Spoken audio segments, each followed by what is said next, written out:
Good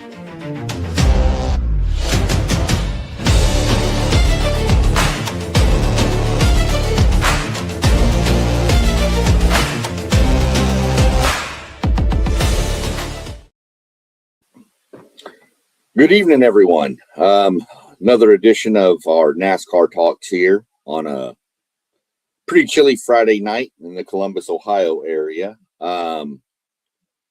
Got a little bit of news to talk about. We got some updates to the schedule for this weekend, which is supposed to be an exhibition type race, but it's kind of the start to get all the juices flowing again, called the Cookout Clash. I mean, technically it's just a clash, but Cookout is the sponsor of it. So it's been kind of dubbed the Cookout Clash. Got some impending weather rolling into the Carolinas and up the eastern coast over there. So NASCAR was monitoring. This was supposed to be a Saturday, Sunday thing. Saturday was supposed to be your practice qualifying and your heat races to set the lineup, the first 20 spots of the lineup anyway. But with the impending weather, NASCAR made the assessment that Sunday actually looks pretty good. So they're going to postpone every Saturday and move it to Sunday. Now, obviously, the weather's still being watched. And if things change, then there's a potential that the race could be pushed to a Monday, Tuesday, Wednesday. The only time, anytime before the Super Bowl next week, they can push it to. They just won't put it on against the Super Bowl. That's like rating suicide. So that's the game plan right now. Is I believe the first part, the practice and qualifying, is going to be at 2 p.m. on Sunday on Fox Sports 2. I don't know if there's a way to stream it yet. I haven't gotten all the details on that. The race, after that, there would normally be heat races to set the field for Sunday, to lock in the top 20. But however, with the weather, they're kind of shortening it, and they're going to eliminate the heat races. So how it's going to work is on Sunday at 2 p.m. they're going to do practice and qualifying. The top 20 speeds from practice or from qualifying, which is pretty much practice, will be locked in. Everybody else below 20, so 21 and lower, will go into Sunday, at 6 p.m. It's called a last chance qualifier. You'll hear it mentioned as an LCQ. That will be run. It's a 75 laps, only green flags count, no yellow flags, none of that. It has to be green flag. The top 2 finishers in that will move on to the actual clash. And then the 23rd and final starting position is given to whatever driver is not already in based on point standings from 2025. So if the top 22 in the points have qualified, then whoever was 23rd in the points at the end of last year would get the last spot. So, like last year, for example, Ryan Blaney didn't qualify, or 2 years ago, maybe it was, but he didn't qualify for the race, but he was the champion the year before, so he was automatically locked in no matter what. So, that's how that's going to work. And then Sunday, after the last chance qualifier, there'll be the clash, which will be 8 p.m. on Fox. And it will be, it's a 200 lap with 100 laps. They have a timed break to go back and make adjustments to the car to finish the last 100 laps. So pretty intense, pretty crazy. Gets wild. Like I said, I've mentioned before, if you haven't, go look up the Madhouse, go watch the documentary, the Madhouse, and you'll see what it's all about and why it's called that.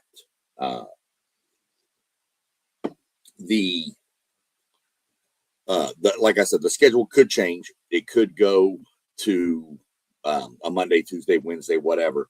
I will be monitoring it. If more changes come up or whatever gets changed or moved around, if you like, subscribe, and hit your notification to my channel, then I'll go live off that direct so that we can keep everybody updated. I don't really anticipate there being an issue. They're talking 4 to 5 inches of snow, maybe in the Winston-Salem area, but the hardest part, I think, would be getting the fans there. NASCAR has enough track drying equipment from rain and stuff that they can pretty much just melt off the snow. I mean, they've got these big jet dryers that can just heat it up and melt it off and then just push the water off the track. So I don't being a problem on the track. I just see it being a problem with maybe logistics of fans and even some of the race teams getting there. Could be a little bit of an issue, but we'll play it by ear. Like I said, like, subscribe, hit the notification bell so that when I go live, with updates, if and when, which even if they race Sunday, I'll be going live off and on my YouTube channel with just some little updates on where things stand and what we're doing, and probably take good on, pretty sure, between the 2 p.m. practice and qualifying and the 6 p.m. last chance qualifier, just kind of break down who's in and maybe give some predictions for what I think will happen. So stay tuned for sure. The next little piece of nugget that came out this week, which I didn't mention earlier, was I wanted to verify first, was bye-bye Roval. For the last few years, I want to say since 2018, Charlotte Motor Speedway has hosted 2 races. Well, they've hosted 2 races for numerous years, but since 2018, they've had the Coca-Cola 600, which is on Memorial Day weekend, and then they've also had a playoff race, which they took off of the oval track and put it on the part oval, part road course, hence the name, the Charlotte Roval. And they've gotten a lot of pushback when they switched over to the Gen 7 car, which is what they run now. Some people refer to it as the next gen car.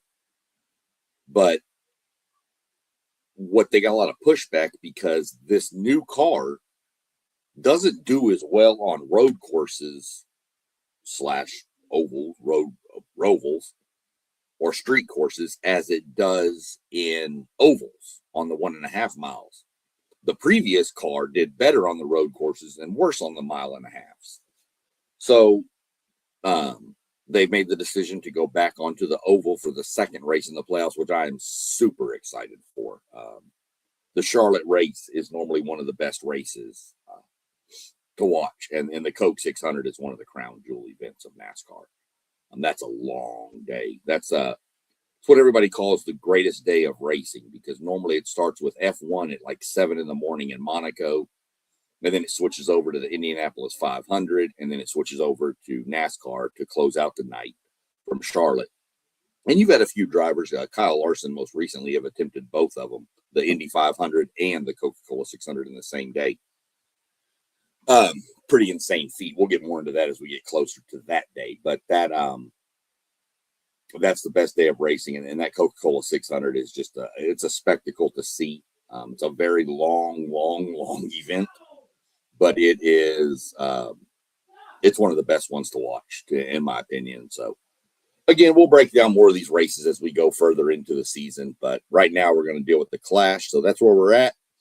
I just wanted to mention the Roval because A, I'm not a fan of the Roval, so I'm glad it's gone, and B, it was some news that came out this week. So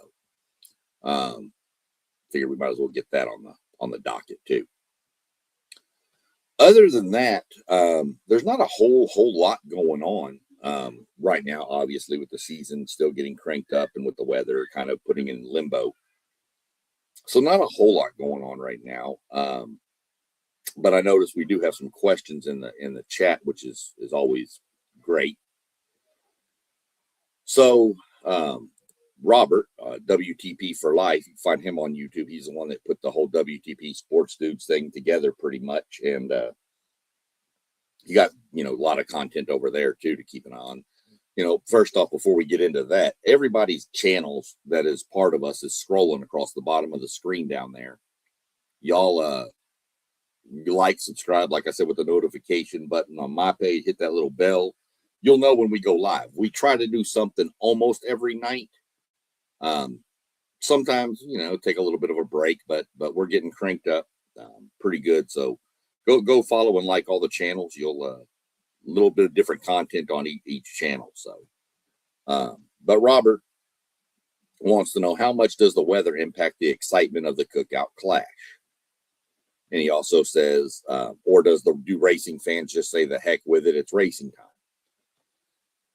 So weather like this, NASCAR really doesn't deal with too much. It's more of a summer sport, but I've heard from a bunch of fans on my Sirius XM NASCAR channel that I've listened to here and there when I'm flipping around.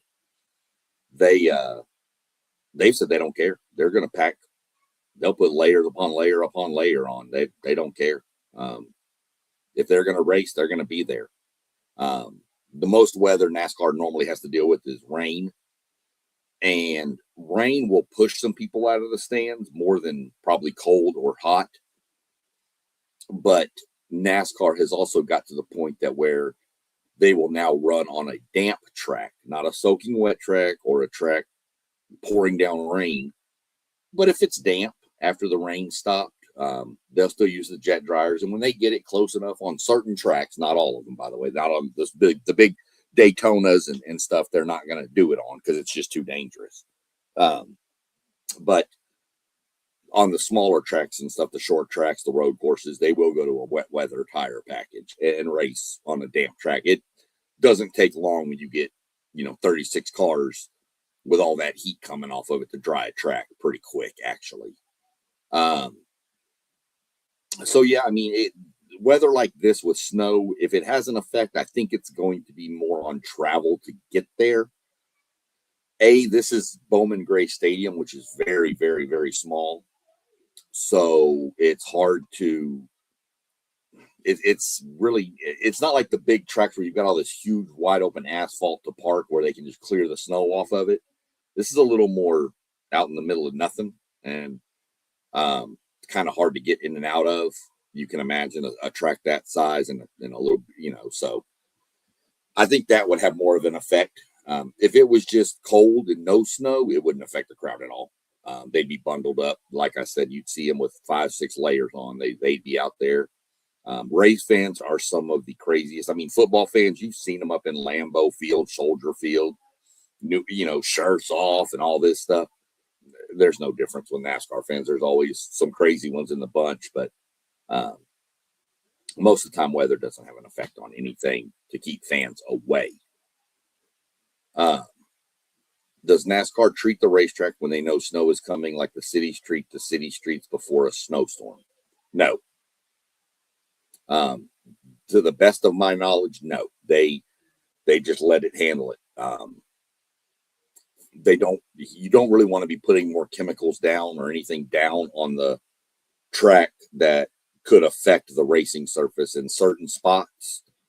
Let's just say you put some stuff down, and let's say that the lower groove on the racetrack all of a sudden gets all the grip and the upper becomes slick. Well, that's going to give whoever's down on the bottom of the track an advantage. So they won't do that. Plus, NASCAR's always kind of let weather do its thing with the track, Mother Nature, heating it, drying it, raining it, soaking it, whatever it does, snow covered. And then when they need to, they just repave it. But having some little cracks and stuff like that in the asphalt kind of helps affect the wet weather. Not the wet weather, the tires. Excuse me. It'll affect the tire wear based on, is the asphalt aged or has it just kind of, do whatever. And then it gets to the point that when it becomes kind of unsafe. So they just wind up repaving it, whether it's, asphalt, concrete, whatever. The concrete tracks obviously hold up a lot longer than the asphalt do, but they still have to be resurfaced at certain times.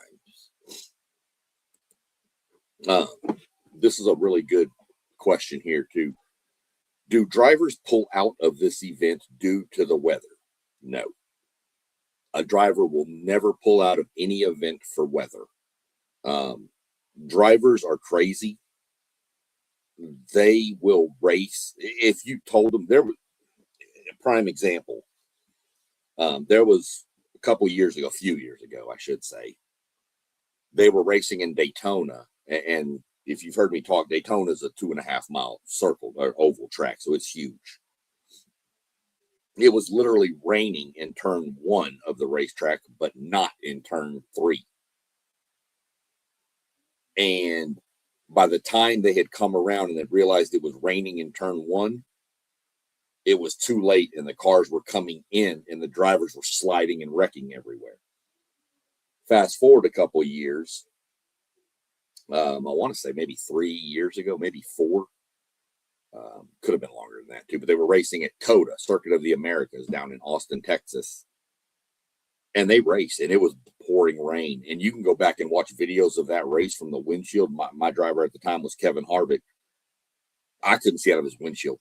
Cars are just running into cars because nobody could see. And they had windshield wipers. Doesn't matter.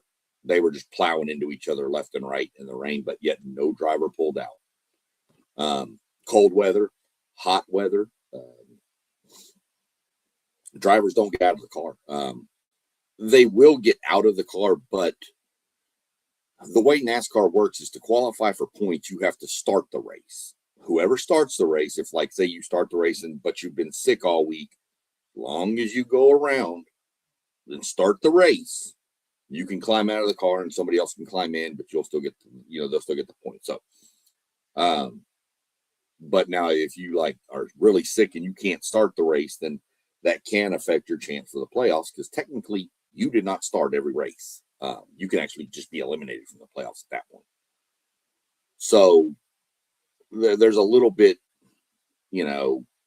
here and there with the driver. Yeah, drivers do not pull out of any event at any time if they can absolutely.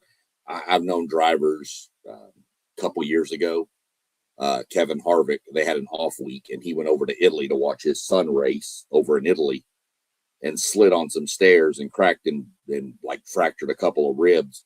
Never told anybody anything. Just got back in the car the next week and kept driving. I mean, you're going into these corners that fast with fractured ribs.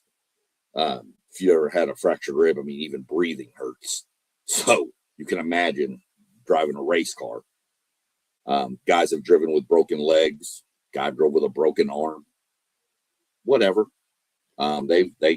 They just do whatever they want to do. They're just drivers are wired. Race car drivers are wired different, and it's any form of racing, whether it's Formula One, IndyCar, NASCAR. I don't know as many weird stories in the other genres of motorsport, but I know in NASCAR there's some crazy stories. We get going into this year, we get some downtime, whatever. I'll try to bring up some of the old stories and people racing with splints on their arm and a guy with a broken collarbone. There's just so many different things that'll just make you go like, why not just sit out and heal? Well, this is just not how. If you didn't race, you didn't make money. And back then, these guys weren't getting paid what these guys are getting paid now. So it's kind of a catch-22 with it with drivers. They're wired different. It's just such a different version of sports. When you hear guys in the NFL or the NBA, I've got a hurt toe, I got the, whatever. NASCAR guys don't do that. There's no, no, I'm in the car. I need to drive. It's my car. It's my team. It's my fans. I'm in the car. So, no driver ever pulls out. Not of the, even though this is a exhibition race, it doesn't count towards points. They're still not going to pull out. They want to be behind that wheel. These guys, the NASCAR drivers especially, like I said, I can speak more on them. They will race all year long. Kyle Larson, our NASCAR champion from last year, he's known to race 4 or 5 times a week, even during the regular season. Like, he'll just take a private plane, go race in Indiana, turn around, catch the plane, fly to Daytona, and race in Daytona. He'll leave Daytona. The next race will be in Bristol, Tennessee. In between there, he'll overrun the Arizona, racing a little sprint midget car in the dirt, fly back, qualify.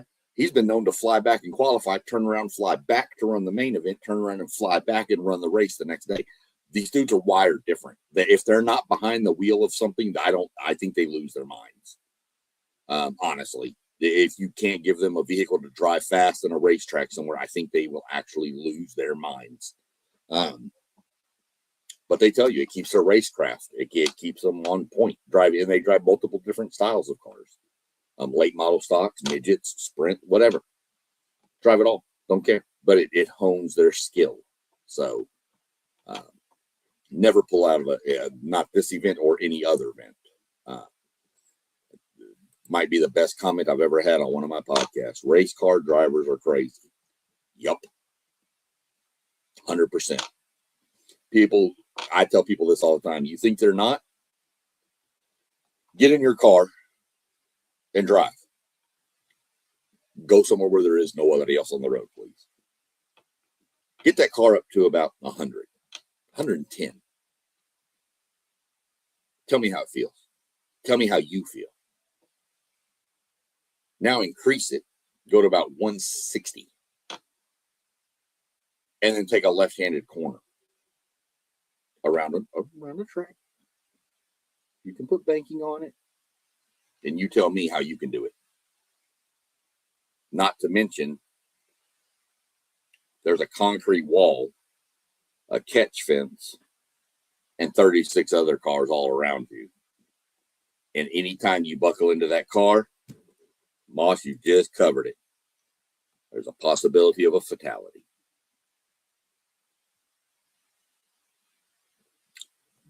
You never want to see it. There, obviously, you don't want to see anybody pass away in any sport. This has a pretty, it's not a high fatality rate. These cars are so solid and secure now. Go watch NASCAR's worst wrecks on YouTube. And go watch that whole video. And you'll see cars that literally are shredded to nothing. The engine's tumbling down.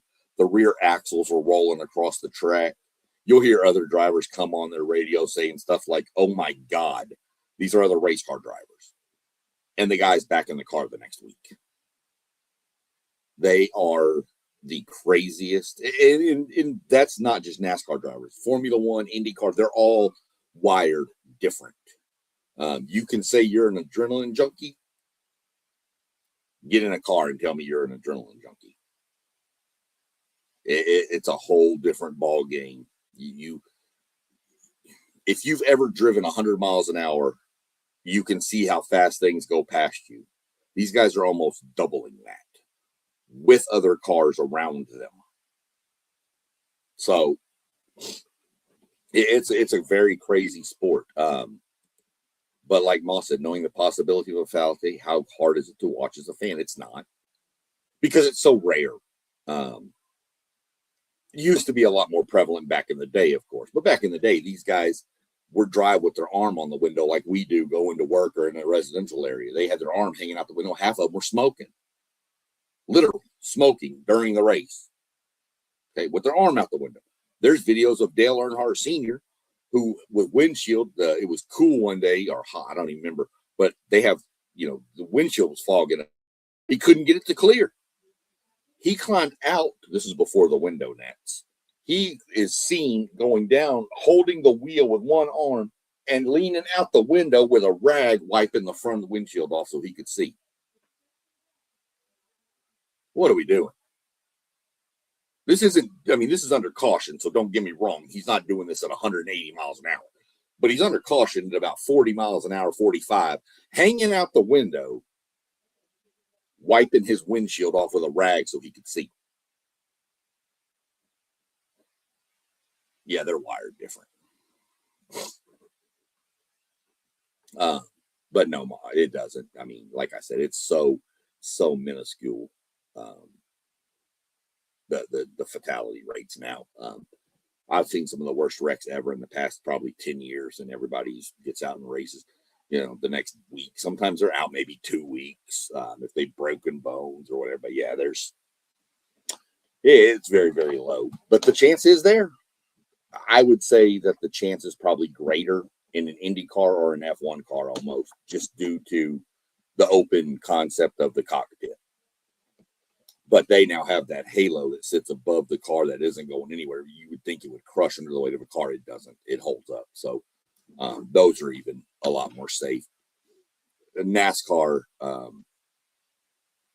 after Dale Earnhardt passed away during the Daytona 500, NASCAR implemented all kinds of safety upgrades to the cars, to the tracks. They've installed safer barriers, which pretty much just compress when the car hits them. And you can see some of the wrecks. If you go watch that video, you'll see that safer barrier just compress and push back out. And it's nothing but like styrofoam and some other stuff, but it's weird. But it disperses a lot of energy off the car. They have head and neck devices to keep their heads from snapping forward. And these guys, when they get in the car, it's hard to explain. If you've ever seen somebody be put in a straitjacket, or even on a video, when you see them put them in the straitjacket, they're like, these guys in these cars are pretty much in a straitjacket. They can't really move. You can't barely turn your head. You got a mirror up here that you can like glance out of, like literally, like they're driving. And if you can see, they're like doing this number with their eyes. And that's how they're looking at the mirror behind them to see what's behind it. Now, some of them have gone digital and they just glance down, right? Like you would for your navigation screen. It's right there, the backup mirror. So,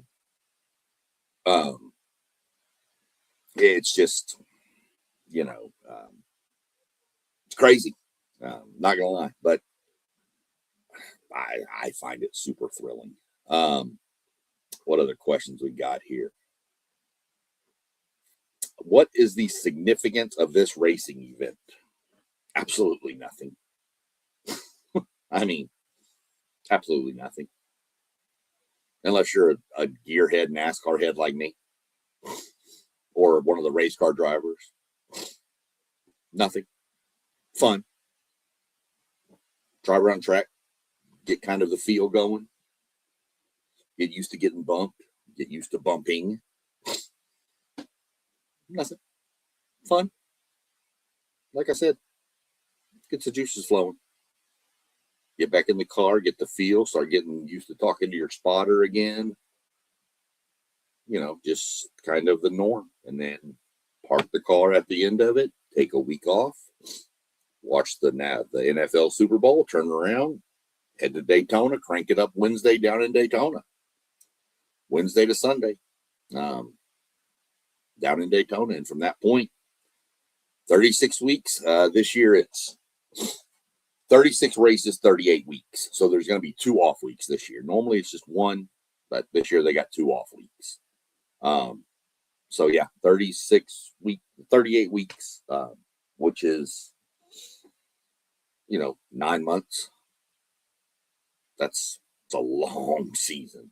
And tons of miles driven, not even just the track, the race themselves. You're going from San Diego to, Martinsville, Virginia, from Daytona, Florida to Michigan, from Michigan to Austin, Texas, out to Phoenix, Las Vegas. I mean, these miles, these guys, and they get there in a week. They'll leave, like they'll get done racing in like Martinsville, for example. Let's say they'll go back to Charlotte, load up the hauler with the next week's car, and the haulers will pull out normally Monday. And the haulers will be wherever they're supposed to go in a couple days. They obviously run pretty much all night. They just don't stop. And they get to where they're going. And by the time they get there, unload the car. Here come the drivers and all the teams on their planes. Crank it up. Let's do it again this weekend. Pretty much a routine. Let's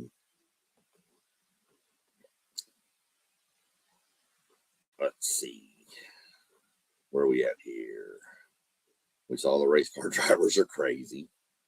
Well, the name of this one probably tricks people a little bit, Moss. I do appreciate you and Doug and Robert and anybody else that's tuned in watching. I do appreciate you joining in. There's no cook off. Cookout is the name of a restaurant in the Carolina area, and they sponsor a lot of stuff in NASCAR. They sponsored this, and they sponsor 2 races at Martinsville, Virginia, or one in Martinsville, Virginia, the one I'll be going to in March, end of April, whatever. And they sponsor the Southern 500 down in Darlington, the Cookout Southern 500 at Darlington, which is in the playoffs. And Doug, I think I misspoke. I think I said I'd be in Martinsville the weekend you were in Norman. I misheard you. I thought you said you'd be there April 1st. That's when I'll be in Martinsville, not the 21st. So yeah, there's no cook off or any cookout or anything like that. I mean, there's probably dudes cooking out, but it's not like you would see like a chili cook off or something before the race. It's just the name of the sponsor of the race. And that's where you got to kind of watch these NASCAR races, because you'll be confused, because like in Talladega, they run the Yellowwood 400. You'll see the Coke 600. So every race has got a sponsor for it. So then they always mention the name, because those sponsors pay good money to have their name associated with it. And yeah, we assume you were on your way to go doing some cooking tonight, Rob or Moss. Seems like every time I do a podcast, you're cooking. You can never join me. I'm hoping one day you might actually get to jump on here with me. Doug, yeah.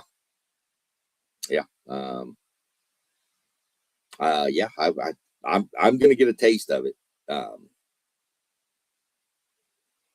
a little nervous about that speed too, and I've been dealing with this speed for years and years and years and years, but not driving it, and definitely not riding in it, just watching it and listening to it. And so end of March, I'm going to get my taste of it. And I promise you, I'll be letting y'all know how that works out. I think there might be a trip to the Walmarts after that, but we'll see. Car remodeling show with Kyle Busch. Yeah. There's a lot of them. There's quite a few of them out there that you can find. A lot of there's a channel you can get that's racing, Mav TV. They show a lot of racing. You've got on Tubi or Roku channel, you can find the NASCAR channel, and they play races pretty much all day long. Old races, new races. You go get the NASCAR mobile app right there, or even on the desktop or laptop. Desktop, boy, I just described my age. You get the app or whatever, go to the website, and they have a link on there that you can get the NASCAR Classics, and you can go in and search for a driver, search for a year, and there'll be races from that driver from that year, and you can just sit there and watch races all day long. When my wife was back in Texas, when my granddaughter was born, she went down there for about 6 months, and I promise you, I watched almost every Kevin Harvick win, starting from 2001 all the way. I was watching sometimes 2 races a night, just because, I mean, it's a good way to pass an evening for me, but I'm a little thrown off and weird. So, yeah, you'll see them. Kyle Busch. There's a series out there you can find. I think it's Netflix. Not 100% sold, but you can find it if you do a little due diligence yourself. It's called Dirt. Go watch that. That's pretty crazy. That's pretty fun. Kyle Larson actually, him and another guy or two started what they call the high limit sprint cup races, or yeah, sprint races, and they travel all over the U.S. racing, and it's different characters from every different. There's some in California, then they go to Pennsylvania, and then so gives you a little insight. And you want to talk about it? You talk about crazy, yeah. Go watch some of that. That I don't want any part of that. I mean, these guys are going around corners, just sliding the wheel, literally to keep the car going straight. They're turning left, but the wheels are turned right and the back end's just sliding, and you're steering into the slide to go around the corner. Yeah, I love watching it. Never want to do it. This was Robert's response to my Dale Earnhardt story about cleaning the window. Oh, there's hundreds of them. There's hundreds of stories like that. Crazy. Appreciate the super chat. Look at that. I think that's the first person that's ever super chatted me. I'd give you a prize, but I don't have any. But I do love you and appreciate the support by tuning in, and the super chats are always great to see roll across that screen. You'll get on here one day. We just got to time it up right. For sure. I need to get Doug on here too. He keeps asking me more about NASCAR so he can take his daughter, but he don't ever want to join me either. Live watch Wednesday. Well, I thought about trying to get something together for the Daytona 500 over at the place I go, barbecue joint here in Columbus that I go to. I thought about trying to get something together with people that might want to go up there, but I haven't decided yet, because normally it's probably better for me if I just stay home on that day, where I'm coming from. So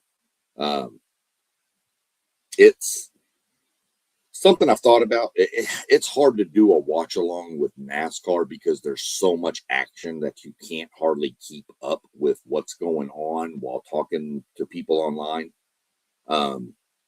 It's not like a football, basketball, baseball where there's kind of a break where you can catch up on comments. It's just, even when they go to commercial, they normally go side by side. So they're still got it up. So, and normally I have my scanner going. So I'm listening to my driver and crew chief talk strategy too. So it's a little harder to do with NASCAR. But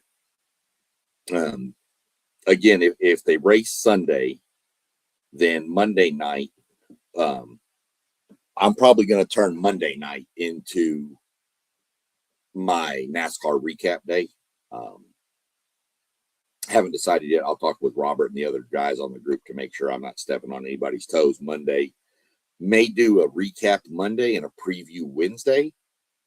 I'd like to do previews Wednesday or Friday because actually Wednesday or Thursday, because if there are already penalties for teams that were caught cheating, those are normally announced on Tuesday. So I kind of like to wait till Wednesday, Thursday, but I know Thursday's normally a pretty big show for us at the WTP Sports Dudes, with kind of getting geared up for the weekend. And sometimes you have racing on Fridays, so doing a Friday night show is kind of crazy because you'll have the Truck Series racing sometimes, or the O'Reilly Series racing on Friday night, and that race will be going on while I'm doing this, and that's I'm going to be out there watching. So we'll get together and figure out a schedule to do it. Look at this. What is going on here? These guys love me. Wow. Another $5 super chat. This one from WTP for Life. What's the worst weather you've ever encountered at a race? Would you still go if the weather is bad? Yes. Second part first. I'll answer the second part of that. That weather won't keep me away. No, won't keep me away. Whether I paid for the tickets or whether I use my fan app, and got free tickets, I'm not missing it. If I've got tickets, I'm going. Worst weather,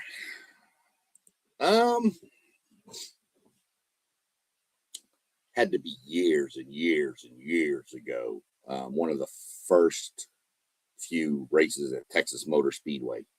That race was in July, June, maybe. It was in the summer months, and it was a day race, and it was brutal outside of Fort Worth. It was probably 107 degrees outside. It was insane. It was super hot. With recently,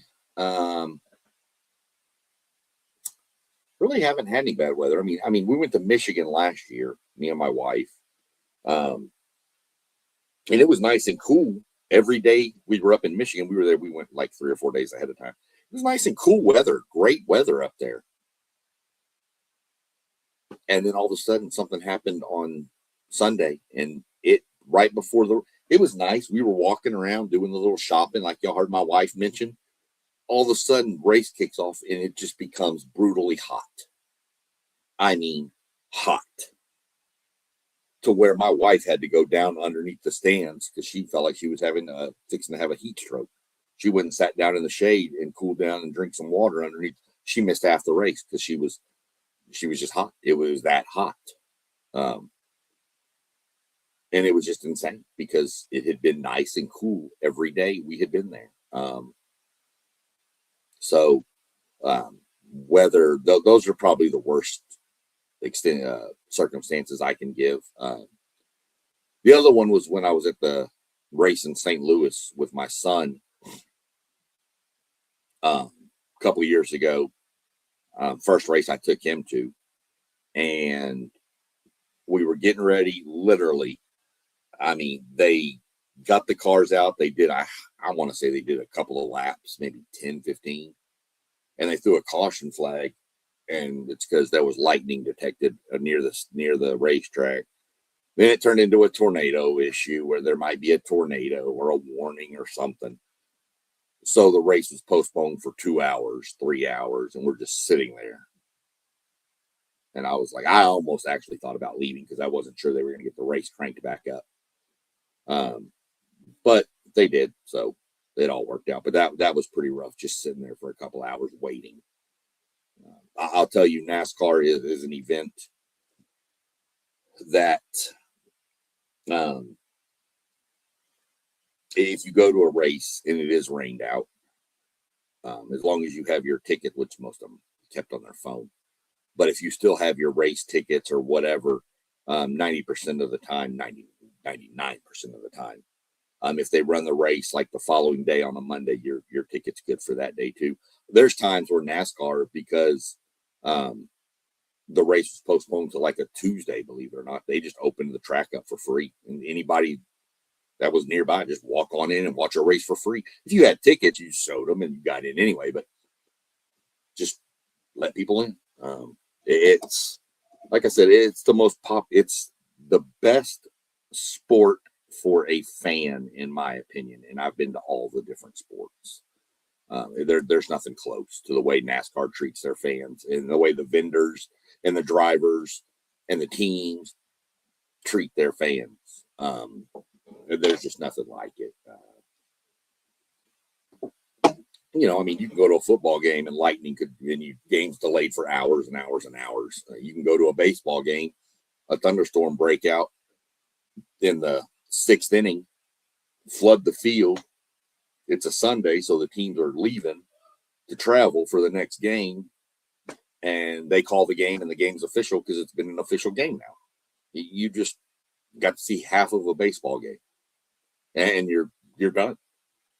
NASCAR, they will end a race after a certain point, after halfway. Normally, it's after the second stage of the race.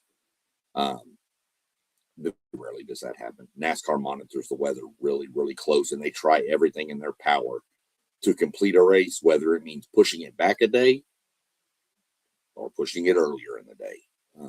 It's a lot easier said than done. People get mad. Why can't we just start it earlier if we know the weather's coming? Well, these TV partners pay a lot of money to broadcast these races. So, if you go to Fox or NBC and say, we need to try to start this earlier, but they've already got something else locked into, sorry, we can go later. Okay, well, we'll go tomorrow then. And, they will. I've numerous times the Daytona 500 has been postponed till a Monday. Numerous times. And Fox, they will preempt their daytime coverage for that race. Other races, they'll put it on FS1. Daytona 500, it's going on the big boy. That's that. Really excited. Glad for the interaction with you guys. Love the super chats, Robert and Moss. Love it.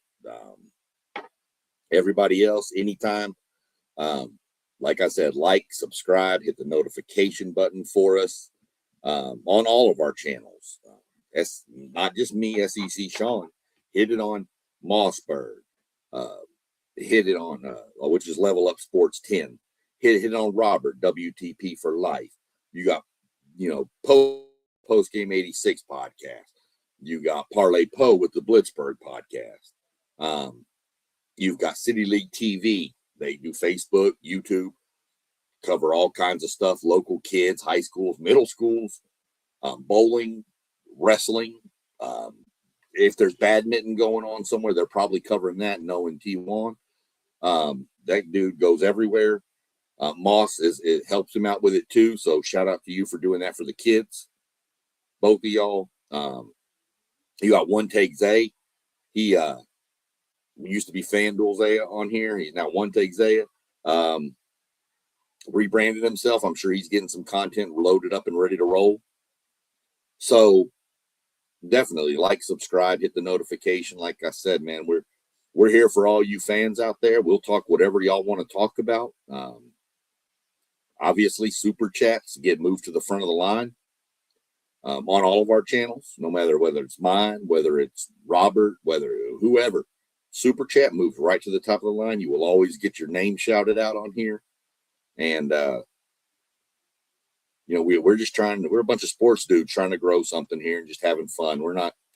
I promise you, we're not in it for the money. We're in it just because we all like ball, and we all like, I think, kind of giving each other a little crap about ball too. So, ladies, gentlemen, children of all ages, y'all have a wonderful evening. Stay warm. And if you're over in the Carolinas or anywhere with this impending storm, y'all stay safe over there. Everybody down in the southern states, it's still without power. I know some people in Tennessee are still without power, going on 6 days. Y'all keep all them people down there in your prayers, and hopefully y'all make it through this and get your power back on pretty quick. Other than that, we're going to call it a wrap for the night, and we're going to get ready to roll. We're going to get some horsepower cranked up this weekend, fellas. Keep it on, because if it changes, I'll let you know. I'll be your go-to. So y'all have a great evening. Appreciate it, Robert. Thanks for the interaction and everything else. And let's catch up this weekend. All right. Peace, everyone.